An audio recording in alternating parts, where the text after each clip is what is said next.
Historia de la psicología. 24. Tercera parte. La Edad Moderna. 17. La psicología en el siglo de las luces. 8. La psicofisiología de Cabanis.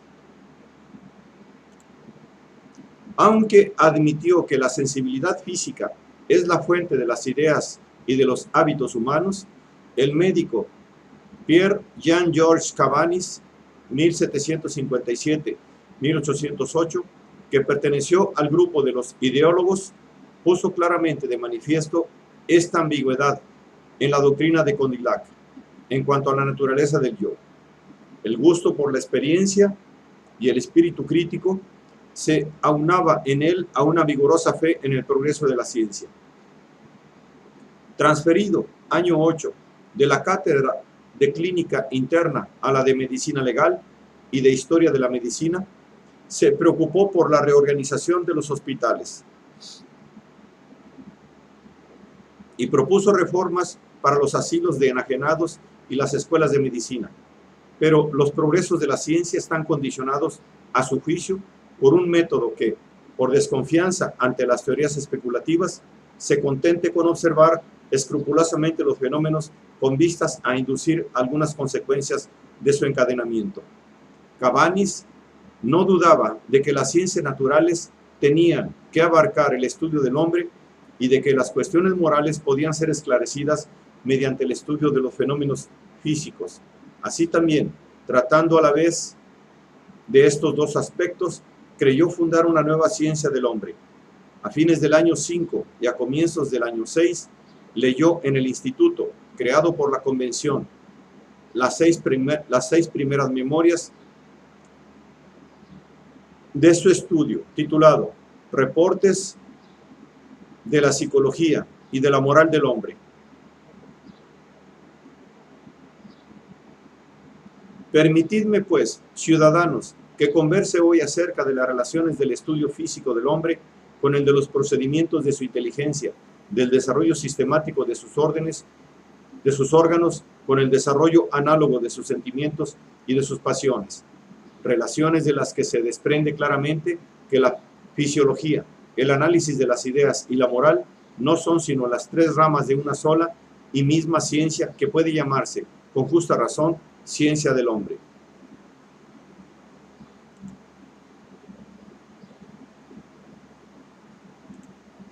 Y añade en una nota, es lo que los alemanes llaman antropología. Y con este título designan en efecto los tres primeros objetos de que hablamos. ¿En qué consiste exactamente el acto de la sensibilidad? ¿Supone siempre la conciencia y una percepción distinta? ¿Hay que relacionar con alguna otra propiedad del cuerpo vivo las impresiones no percibidas y algunas determinaciones en las que no participa la voluntad? Tales son las principales preguntas que se propuso contestar. Este médico, que alababa a Hipócrates por haber lanzado a la medicina por su camino natural de la experiencia razonada y que atribuía a esta ciencia un gran papel en el perfeccionamiento del género humano, por el que hace votos, estaba muy versado en filosofía y familiarizado con un gran número de autores antiguos y modernos. Entre estos últimos, admiraba a Francis Bacon, que abrió nuevos caminos a la mente humana, a Descartes, cuyos errores no deben hacernos olvidar los inmortales servicios que prestó a las ciencias y a la razón humana, a Locke, por razones evidentes, a Charles Bonnet, que a su juicio fue tan gran naturalista como gran metafísico, a Helvetius, cuyo espíritu era sabio, amplio, profundo, a Condillac, por su razón luminosa y su método perfecto, lamentando que no les hayan faltado a estos dos últimos los conocimientos fisiológicos que él consideraba indispensables. Por tanto, Cabanis está de acuerdo con todos aquellos que han visto en la sensibilidad física la fuente de las ideas y de los hábitos humanos. El principio único de los fenómenos es la facultad de sentir, que hay que admitir como dato inicial. No tenemos idea de los objetos más que por los fenómenos observados que nos presentan. Su naturaleza o su esencia no puede ser para nosotros más que el conjunto de estos fenómenos. Pero admitido este principio, sigue siendo cierto que el acuerdo de los filósofos no es unánime. Unos pueden creer, como Condillac, que todas las determinaciones de los animales son el producto de una elección razonada y por consiguiente el fruto de la experiencia. Otros pueden pensar, como los observadores de todos los siglos, que varias de estas determinaciones no podrían ser referidas a ninguna suerte de razonamiento y que, sin cesar por ello de tener su fuente en la sensibilidad física, se forman las más de las veces sin que la voluntad de los individuos pueda desempeñar otro papel que el de dirigir mejor la ejecución. Es el conjunto de esas determinaciones lo que se ha designado con el nombre de instinto.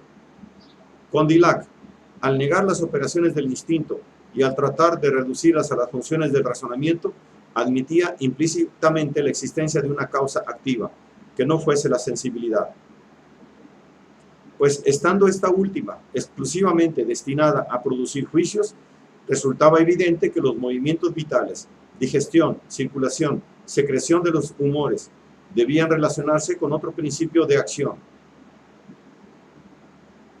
En otras palabras, la preocupación de Cabanis consistía en distinguir de manera más clara en las operaciones de la inteligencia y de las funciones orgánicas lo que correspondía a unas y a otras. Se le debe, por tanto, el haber añadido el análisis de las sensaciones externas de Condillac, el de las sensaciones internas, introduciendo en el campo de la actividad cerebral las senestesias, y observó que estas impresiones internas, las más de las veces, eran inconscientes. Se trata de determinaciones que se manifiestan desde el nacimiento en el niño y en el animal, y que son quizá el producto de sensaciones que se remontan a la vida fetal. Pero su presencia inicial obliga a admitirlas como impulsos interiores. La existencia de las determinaciones inconscientes, en particular de los instintos de nutrición y de conservación, demuestra que no se puede explicar todo mediante las impresiones externas, a la manera de Condillac. A este respecto, Cabanis insiste en la importancia de la sensibilidad inconsciente, a la que llamó inclusive sensibilidad sin sensación, diferente de la irritabilidad. En los movimientos orgánicos coordinados, además de los que están determinados por impresiones de las que el individuo no tiene ninguna conciencia y que las más de las veces se sustraen por sí mismas a su observación, y sin embargo, como los primeros cesan con la vida, cesan cuando el órgano ya no tiene comunicación con los centros sensibles. En una palabra, cesan con la sensibilidad, son suspendidos y renacen con ella.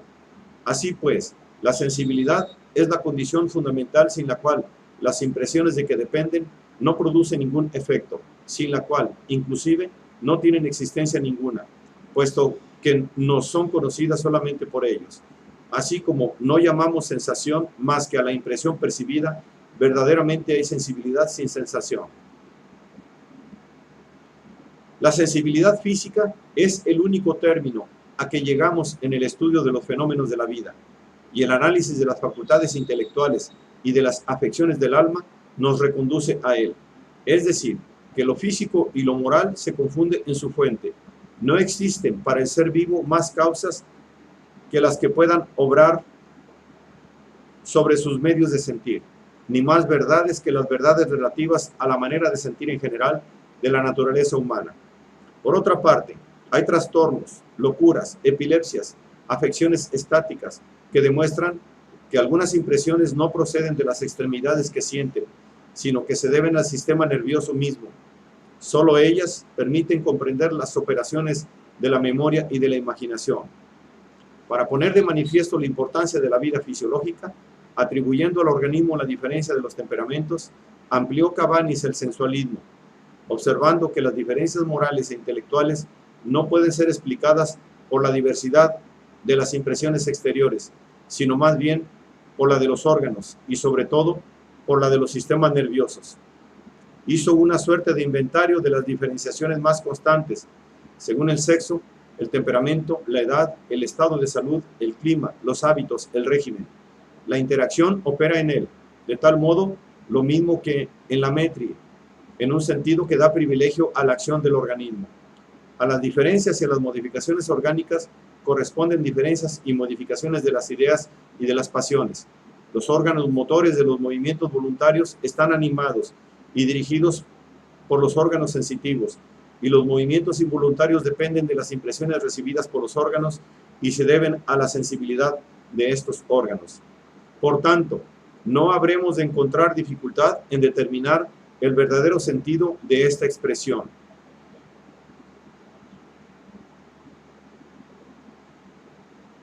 Influencia de la moral sobre la psique.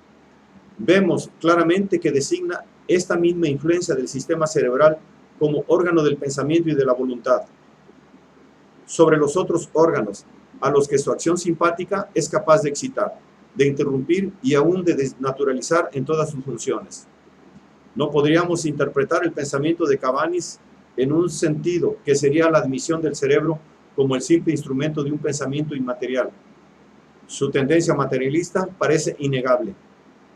Para formarse una idea exacta de las operaciones de las que es resultado el pensamiento, hay que considerar al cerebro como un órgano particular destinado especialmente a producirlo, tal como el estómago y los intestinos están destinados a efectuar la digestión, el hígado a filtrar la bilis, la parótida y las glándulas maxilares y sublinguales a preparar los jugos salivales. Las impresiones, al llegar al cerebro, lo hacen entrar en actividad, tal como los alimentos al caer en el estómago lo excitan para que segregue más jugo gástrico y efectúe los movimientos que favorecen su disolución. La función propia de uno es la de percibir cada impresión particular, la de agregarle signos, la de combinar las diferentes impresiones y compararlas entre sí, la de formular juicios y sacar determinaciones, tal como la función del otro es la de obrar sobre las sustancias nutritivas cuya presencia lo estimula, disolverlas, asimilar su jugo a nuestra naturaleza. El hecho de que ignoremos cómo produce el cerebro el pensamiento le incita a una comparación con los fenómenos de la digestión. Vemos a los alimentos caer en esta víscera con las cualidades que les son propias, los vemos allí con las cualidades nuevas y sacamos en conclusión que les ha hecho sufrir verdaderamente esta alteración. Igualmente vemos llegar al cerebro las impresiones por intermedio de los nervios. Entonces están aisladas y sin coherencia. La víscera entra en acción, opera en ellas y no tarda en devolverlas metamorfoseadas en ideas que el lenguaje de la fisonomía y del gesto, o de los signos y de la palabra y de la escritura manifiestan al exterior. Sacamos en conclusión, con la misma certidumbre, que el cerebro digiere en cierta manera las impresiones que realiza orgánicamente la secreción del pensamiento. Sin embargo, Cabanis, que debe mucho a los estoicos, concebía la materia a la manera de la Metri, de Diderot y de Maupertuis, como una materia viviente, empapada de energía vital, y finalmente, el naturalismo no excluía en él la idea de una causa primera inteligente.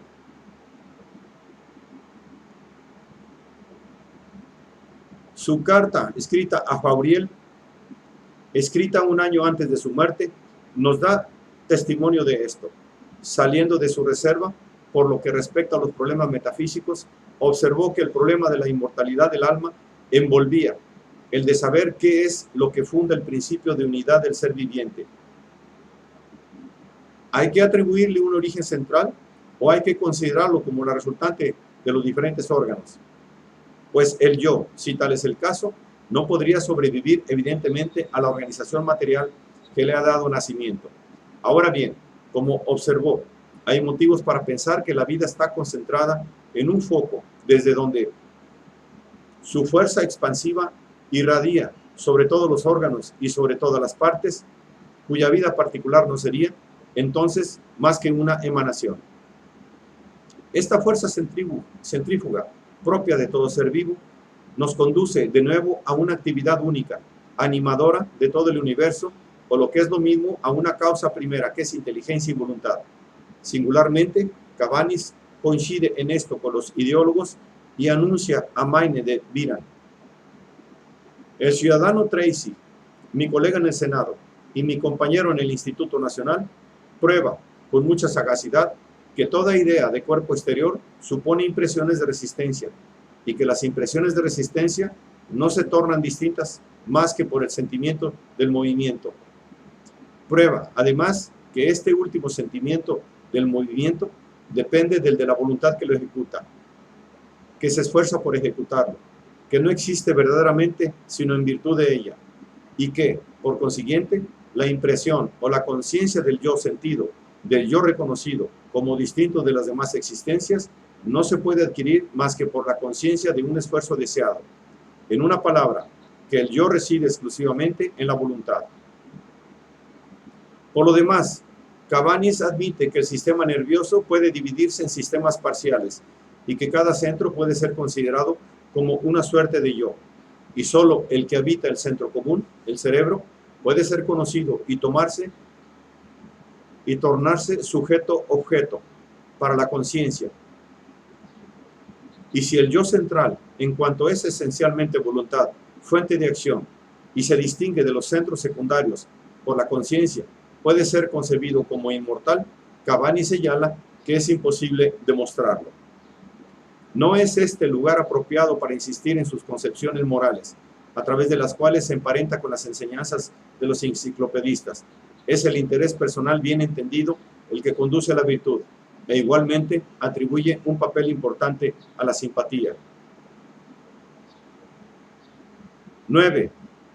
La fenomenología de Hume. Se da el nombre de filosofía escocesa a una escuela que apela a las luces del sentido común o del buen sentido para justificar en el hombre, contrariamente a la argumentación escéptica de Hume, el paso desde los fenómenos hasta las causas y el ser. He recordado la influencia de sus representantes, Thomas Reid, 1710-1796, y su discípulo Douglas Stewart, 1753-1828. Ejercieron en Francia sobre el eclecticismo de Victor Cousin y de Roger Collard. Esta esquematización, curiosamente, excluye de la filosofía escocesa al más grande escocés de la época, David Hume, 1711-1776, cuya sutilidad de análisis le condujo a la soledad desesperada que señaló al terminar el primer libro de su Tratado de la Naturaleza Humana. Psicólogo, moralista, historiador, sociólogo, cultivador de la estética, David Hume dio testimonio de una muy singular precocidad. Fue entre los 20 y los 25 años cuando elaboró en Francia, en el Colegio de la Fleche, al que se retiró durante 2 años a la sombra de Descartes, este tratado que contiene ya todas sus ideas capitales. Tratado de la naturaleza humana, ¿en qué sentido? No en el de una esencia determinable a priori, sino el de disposiciones intelectuales y afectivas constantes. Disposiciones que quiso estudiar completamente, tal y como advierte al lector en el subtítulo de la obra. Ensayo para introducir el método experimental de razonamiento en los temas morales. De este gusto, por lo concreto, da testimonio, además, su gran Historia de Inglaterra, 1754-1759, lo mismo que su Historia Natural de la Religión. Tal mira tiene gran interés en el plano de la psicología, por cuanto pretende excluir todo presupuesto para mantenerse en el nivel de la experiencia auténtica. Podemos ver en ella una psicología como ciencia de los hechos psíquicos, a la vez que una fenomenología por anticipado. Hay en Hume, como en Berkeley, una primacía de los datos inmediatos de la experiencia, o más bien de lo que se considera como tal, pero sin las segundas intenciones religiosas y apologéticas del segundo, con una reserva, por el contrario, teñida de hostilidad hacia las formas religiosas. Hume distingue las impresiones de las ideas. Las impresiones, que son los materiales de las ideas complejas, se subdividen en 2 grupos, el primero de los cuales es el de las impresiones de sensación, color, sonido, sabor, olor, ligadas a la excitación de nuestros sentidos. No hay que preguntarse, a propósito de ellas, ¿de qué es de lo que son impresiones? Pues Hume, que se niega a atribuirles una fuente determinable, no admite que nos conduzca de nuevo necesariamente a una sustancia material, aún despojadas de las llamadas cualidades secundarias. Hay que contentarse con ver en ella acontecimientos psíquicos, diferentes en su modo de aparición, unos confusos y otros claros, que incitan a la acción y al conocimiento. Hume considera que el placer y el dolor son dados al alma o al cuerpo, pues no reconoce distinción fundamental entre estas dos instancias. Toda esquematización en este campo le parece responder más bien a una preocupación por la comodidad que a las condiciones de la experiencia. Esta última nos pone primero frente a una trama única de acontecimientos diferentes, en la que no podemos reconocer las cualidades más que observando los deseos y las aversiones que provocan. Los dolores y los placeres del cuerpo son la fuente de numerosas pasiones, tanto cuando son experimentados como cuando son contemplados por el espíritu, pero surgen en el alma o en el cuerpo. Usad la palabra que más os plazca, como hechos originales, sin ningún pensamiento ni ninguna percepción que los preceda. Un ataque de gota produce una larga serie de pasiones como el pesar, la esperanza, el temor, pero no se deriva inmediatamente de ninguna afección ni de ninguna idea. Hume, que pretende explicar la complejidad de la vida, del espíritu, mediante asociaciones de sentimientos y de ideas, admite la existencia de una segunda clase de impresiones, a las que llama, a la manera de Locke, impresiones de reflexión. Una impresión toca primero a nuestros sentidos. Una impresión toca primero a nuestros sentidos y nos hace percibir el calor o el frío, la sed o el hambre, el placer o el dolor de una o de otra clase.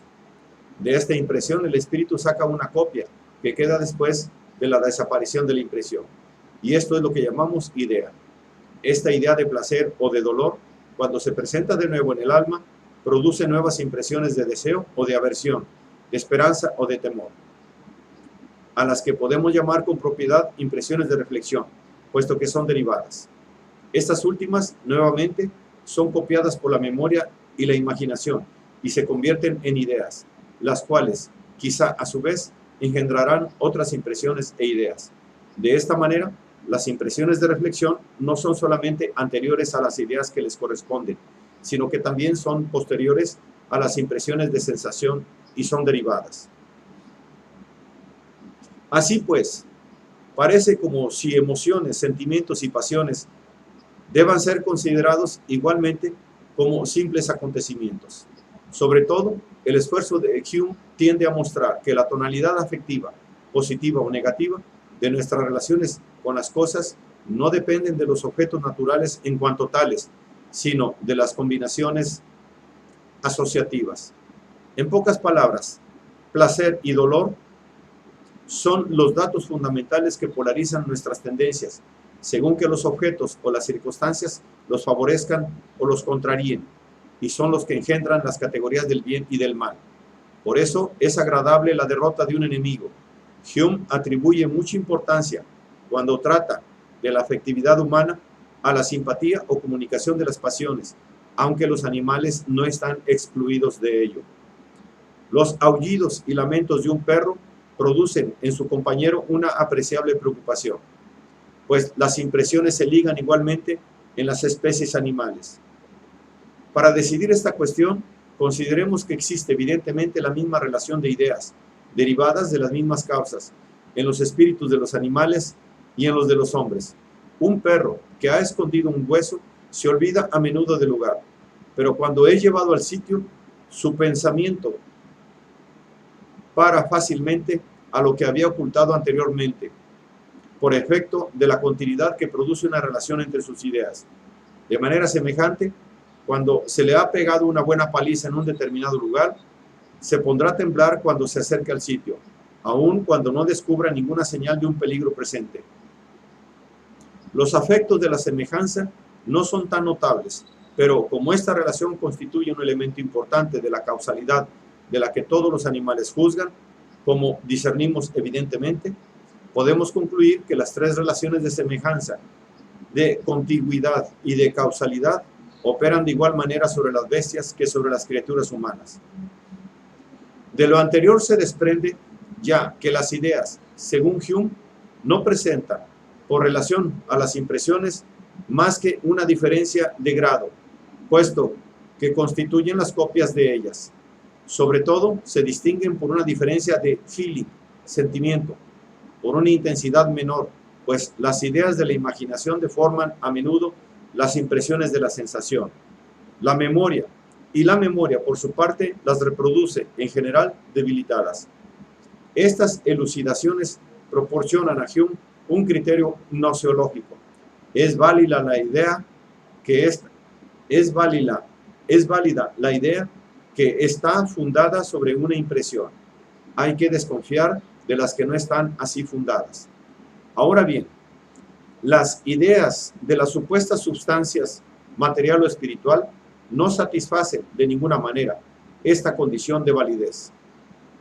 Por lo demás, antes que explicar los datos concretos de la experiencia, los contradicen. Pues si algunas impresiones, las de la vista o del tacto sobre todo, pueden ser localizadas, otras se rehúsan a hacerlo. Y las contradicciones que nacen de la unión entre lo que es extenso y lo que no lo es, parece justificar el recurso de los espiritualistas a un alma inmaterial. Los materialistas se placen en invocar las impresiones localizables que presuponen un alma extensa y material. De esta manera, Hume se ve conducido a negar toda validez a la noción de sustrato, tanto del lado del objeto como del lado del sujeto, entendido como lazo sustancial de las cualidades sensibles o de nuestras propias percepciones. Es probable que deba a Berkeley la eliminación de una sustancia material independiente, admitida por Locke, pero mientras que Berkeley se lanza a aclarar plenamente la necesidad de una sustancia espiritual y a atribuir al espíritu divino el orden de las ideas, Hume, que se niega a volar por encima del terreno de la experiencia, trata de explicar este orden mediante leyes asociativas, creyendo que la complejidad de la vida del espíritu puede explicarse por la combinación de elementos simples. Este motivo constituye lo que se ha llamado el atomismo psíquico de Hume, motivo real, pero al cual no podemos reducir todo su pensamiento, porque hay otros motivos, aunque sea a pesar del autor, que constituyen importantes correctivos. Los elementos simples se unen en virtud de una atracción no menos misteriosa que en el mundo físico de Newton. Hume admite que un examen llevado más a fondo lo arrastraría a especulaciones oscuras e inciertas. En cambio, sus efectos son muy observables. Hay una suerte de atracción que, como veremos, tiene en el mundo del espíritu efectos tan extraordinarios como en el mundo de la naturaleza, y que se revela bajo un número semejante de formas, igualmente variadas. Si la asociación de las ideas aparece en Locke en el sentido de conexiones arbitrarias, y si el fenómeno asociativo ha sido observado por muchos otros filósofos, desde Aristóteles hasta Spinoza y Leibniz, Hume se distingue de sus predecesores por la importancia que le atribuye por influencia de Newton, y también por la consecuencia que saca para la relación causal. Transformada de ley cósmica en hecho psicológico, pues esta relación no supone más cosas, según él, que una sucesión habitual de nuestras representaciones, en virtud de la cual antecedentes semejantes nos hacen esperar consecuencias semejantes. De tal manera, en él, las leyes asociativas son de tres clases: semejanza, contigüidad en el espacio y en el tiempo, relación de causa a efecto. Hay que deducir de esto que las impresiones y las ideas se unen y se combinan mecánicamente para constituir el complejo funcionamiento de la vida espiritual. Por carecer de una distinción entre lo que relaciona y lo que es relacionado entre las operaciones y el operador, la psicología de Hume, en virtud de este atomismo psíquico que parece caracterizarla, ofrece a la crítica una presa fácil, sobre todo después de las controversias a propósito del mismo a partir de Kant. Pero en Hume, las cosas no se consideran de manera tan sumaria y a veces sale a luz la noción de una actividad intencional de la percepción. Admitir sin más que las ideas deben unirse en él por un lazo exterior, admisión que justifican algunos textos, es pasar por alto excesivamente los textos en los que el acento recae. Por el contrario, en las relaciones inherentes a una estructura dinámica. No puedo comparar con mayor propiedad al alma que con una república o a una comunidad en la que los diferentes miembros están unidos por los lazos recíprocos del gobierno y de la subordinación y engendran otras personas que perpetúan la misma república en los incesantes cambios de sus partes. Tal como la república puede, sin perder individualidad, no solo cambiar sus miembros, sino también sus leyes y sus constituciones. De manera análoga, la misma persona puede variar su carácter y sus disposiciones, lo mismo que sus impresiones y sus ideas, sin perder su identidad. Aunque sufra cambios, sus diversas partes estarán relacionadas entre sí perpetuamente por el vínculo de la causalidad, y a este respecto, nuestra identidad por relación a las pasiones sirve para confirmar nuestra identidad por relación a la imaginación, pues hace que nuestras percepciones alejadas se influyan unas a otras y que nos preocupemos en el momento presente por nuestros dolores y por nuestros placeres pasados y futuros. Es conveniente indicar a este propósito que la identidad por relación a las pasiones supone en Hume el reconocimiento de una mira pasional lo bastante fuerte para anexarse otras tendencias, y que la identidad por relación a la imaginación designa una suerte de percepción invariable que sustituye a un complejo de percepciones encadenadas en detrimento de sus diferencias. Aunque todo el mundo deba reconocer que en el espacio de unos cuantos años los vegetales y los animales sufren un cambio total, sin embargo, les atribuimos todavía la identidad, siendo así que su forma, su talla y su sustancia han sido enteramente modificadas. Una encina que crece desde ser una plantita hasta convertirse en un gran árbol, sigue siendo la misma encina, aunque ninguna de sus partículas ni la forma de sus partes haya seguido siendo las mismas. Un niño se troca en hombre y unas veces está gordo y otros delgado, sin que cambie su identidad. Lo que Hume rechaza insistentemente es la noción de una identidad sustancial del alma. La cuestión de la sustancia del alma es absolutamente ininteligible. Ninguna de nuestras percepciones es susceptible de unión local, ya sea con lo que es extenso o con lo que es inextenso, pues algunas son de una clase y otras son de otra clase.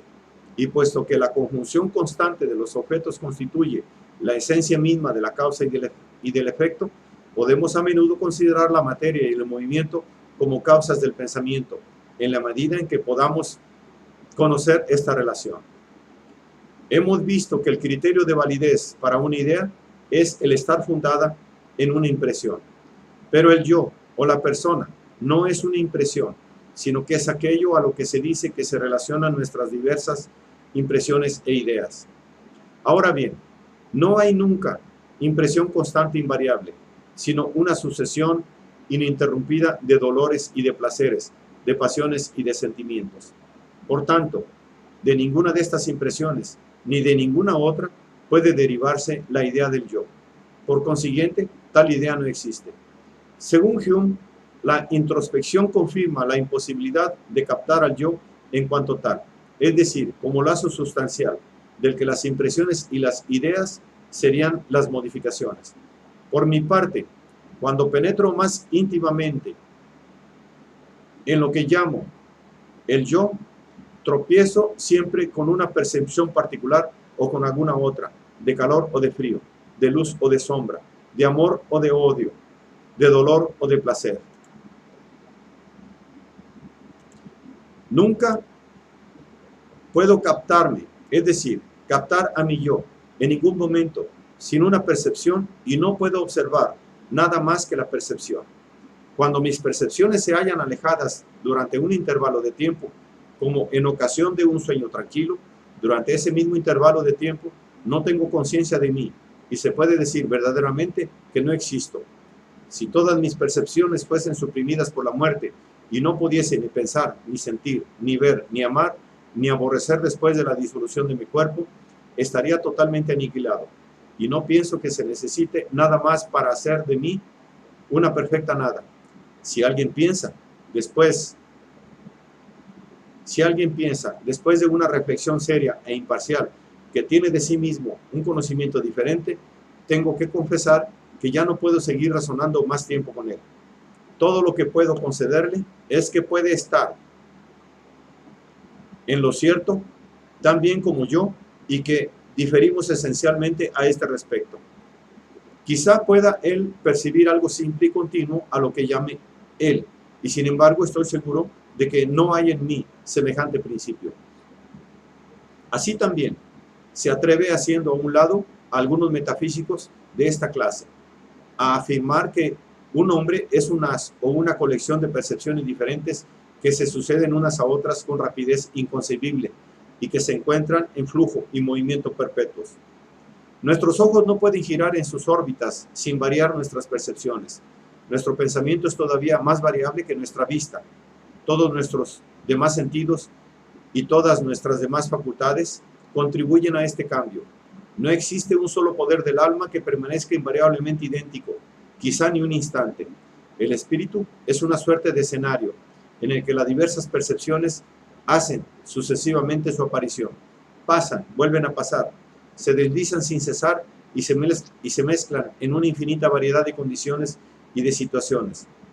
Propiamente hablando, no hay en él ni simplicidad en un momento, ni identidad en los diferentes momentos, a pesar de la tendencia natural que podamos tener a imaginarnos esta simplicidad y esta identidad. La comparación con el escenario no debe extraviarnos. Son únicamente las percepciones sucesivas las que constituyen el espíritu. Son únicamente las percepciones sucesivas las que constituyen el espíritu. No tenemos ni el más remoto conocimiento del lugar en el que se representan estas escenas o de los materiales de que estará formado. La obra de Hume, cuyo papel de fermento en la formación del kantismo es de todos conocido, ha sido por fuerza el objeto de muy diversas interpretaciones. Hoy nos parece que desconoció al espíritu entendido como energía capaz de volverse sobre sí misma, capaz de poner en tela de juicio todo el campo de sus experiencias en virtud de una captación total, preparado para regresar a la experiencia mejor armado, tal y como nos da testimonio, sobre todo la física matemática. Por esta razón es por lo que no encontramos en él la distinción, que sin embargo es esencial entre las relaciones espontáneas de las impresiones y de las ideas, y la noción misma de relación. Sin embargo, si su intuición heraclitiana de las cosas lo incita a acentuar la discontinuidad de la vida del espíritu, hemos podido ver también que el sentido de una determinada continuidad innegable aparece de igual modo en el sentido de una espontaneidad espiritual. Este motivo, débilmente esbozado en él, hubo de alcanzar una importancia capital en la filosofía alemana del siglo XIX, en virtud de una revaloración del cogito cartesiano. El propio Hume sentía algunas dudas en cuanto a su manera de resolver este problema de lo uno y de lo múltiple, o lo que viene a ser lo mismo, el problema del continuo discontinuo. Muchos filósofos parecen inclinarse a pensar que la identidad personal nace de la conciencia. La conciencia no es más que un pensamiento, una percepción reflexiva. La filosofía presente tiene, pues, hasta ahí un aspecto prometedor. Pero todas mis esperanzas se desvanecen cuando paso a explicar los principios que unen a nuestras percepciones sucesivas en nuestro pensamiento o en nuestra conciencia. No puedo descubrir teoría alguna que, a este respecto, me dé entera satisfacción.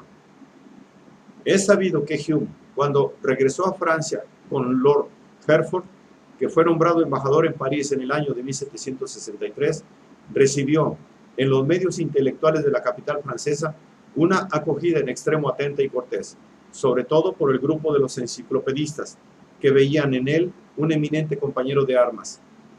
Esta comunidad de concepciones casi no se establece más que en lo tocante a algunos motivos comunes de negación del pasado. En lo tocante al porvenir, media una distancia considerable entre el escepticismo agnóstico de Hume y la fe humanista de los enciclopedistas.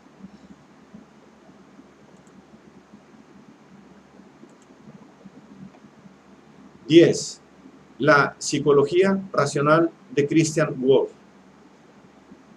A fines del siglo XVII y a comienzos del siglo XVIII surgieron en Alemania disputas acerca de la naturaleza del alma, entre partidarios de la ortodoxia protestante y adeptos de un pensamiento que se inclinaba al materialismo, por influencia de Hobbes o de Spinoza, pero la filosofía de Leibniz que en general se manifestaba como la armoniosa síntesis de tales proporciones, fue la que prevaleció.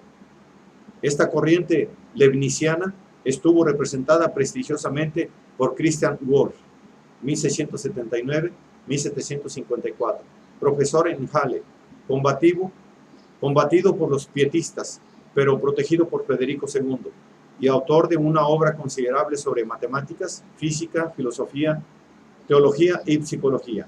Espíritu un tanto escolástico, este fanático del pensamiento abstracto, como lo llamaría Hegel, otorgaba el más grande valor a las definiciones, y su metafísica, que dominó las escuelas alemanas hasta la aparición del kantismo, está separada en los compartimientos de la ontología, la psicología, la cosmología y la teoría racional. La propia psicología está subdividida en psicología empírica y psicología racional. La primera de la ciencia de los hechos psíquicos, fundada en la experiencia, extraña al problema de la existencia y de la naturaleza de un principio espiritual irreductible a la materia. La segunda, verdadera ciencia del alma, tiene como objeto, por el contrario, este principio espiritual mismo, cuya esencia y cuyas facultades determina a priori. En tal contexto, la psicología empírica, a la que Wolff no hizo una contribución apreciable, se halla trabada por esquemas rígidos y muy distantes todavía de la psicología experimental en el sentido actual del término. Por ejemplo, todos los fenómenos psíquicos, desde la sensación oscura hasta la idea clara de la inteligencia, son admitidos por él a priori como grados diferentes de la razón. Hay que señalar, sin embargo, este aspecto moderno del pensamiento de Wolff, su reconocimiento sobre la base del paralelismo de la fisiología como complemento de la introspección. Wolff tuvo discípulos valiosos que sacaron a la luz la importancia del sentimiento en el hombre. Conviene recordar, por lo menos, a A.G. Baumgarten, 1714-1762, que estudió los caracteres de la sensación en sus relaciones con las formas inferiores del conocimiento, con sus dos volúmenes de Estética, 1750-1758, que añadieron a las ciencias filosóficas con el nombre de estética la teoría de lo bello en el arte. Es el padre de la estética moderna.